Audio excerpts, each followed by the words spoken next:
Members of the committee, thank you all for inviting me here today. I want to start by saying that the election of November 3rd, 2020 in Maricopa County was free, fair, and accurate. Maricopa County is the second largest voting district in the United States of America. I sit before you today as a Republican who was voted into office in November of 2020. And there's a member of this distinguished committee who was also successful in the November 2020 election held in Maricopa County. But the most important people involved in the November election were the men and women of the Maricopa County Elections Department. They executed a secure, accurate, and efficient election of over 1.8 million voters in the nation's fourth most populous county during a worldwide pandemic. Our election department was praised by election experts throughout the country, and we received an award from the National Association of Counties. Maricopa County began planning for the 2020 election immediately after the November 2018 election results were canvassed and submitted to the Arizona Secretary of State. The county began to assess staff, processes, and equipment needs in anticipation of the 2020 election cycle and taking appropriate action to complete that preparation, because we also knew that the election results in Maricopa County would play a pivotal role in both the outcome of the presidential race and the U.S. Senate chamber political makeup. I'm very proud of the efforts we put forth to prepare. We worked closely with the Arizona Secretary of State, our legislative leaders in both the House and the Senate, the Attorney General, and the Governor's Office. We were also very inclusive of all the political parties who participated fully in not only observing Election Day administration and tabulation, but also in pre- and post-election logic and accuracy testing. If you were in Arizona politics in November of 2020 and didn't understand how Maricopa County was running elections, then you just weren't paying attention. The county authored an election bill regarding electronic adjudication at the legislature, which passed both chambers unanimously and was signed by our governor.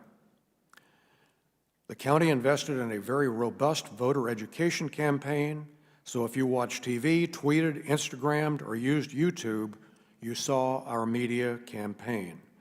We implemented the technology to educate our residents on when and how to register, how you can vote, where you can vote, and the wait times at the polling locations, all by pushing a button on your phone.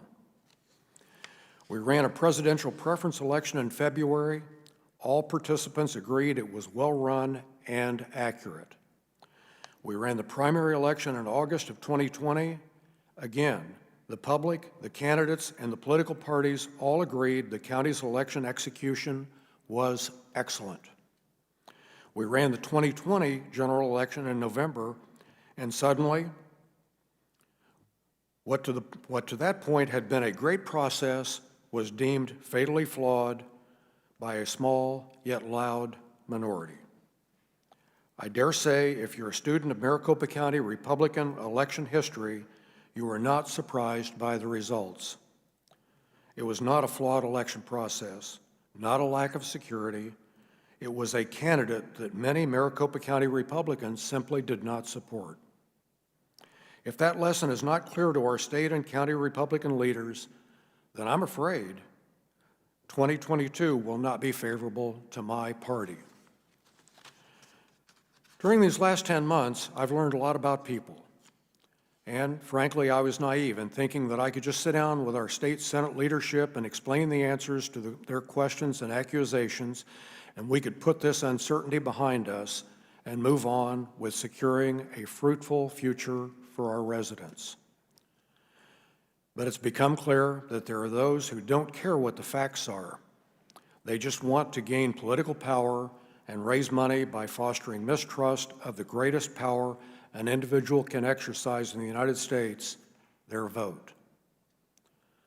I'm an elected official. Some say I signed up for this. and that's true. But I ran because economic development and maintaining our quality of life is very important to me. Making sure the Valley of the Sun has the proper investment in infrastructure, technology, and education is what drives me. Relitigating a failed campaign is not what drives me. So it's time to move on. It's time to put our efforts into securing a greater future for our country, and that's exactly what I plan to do. Thank you. Thank you.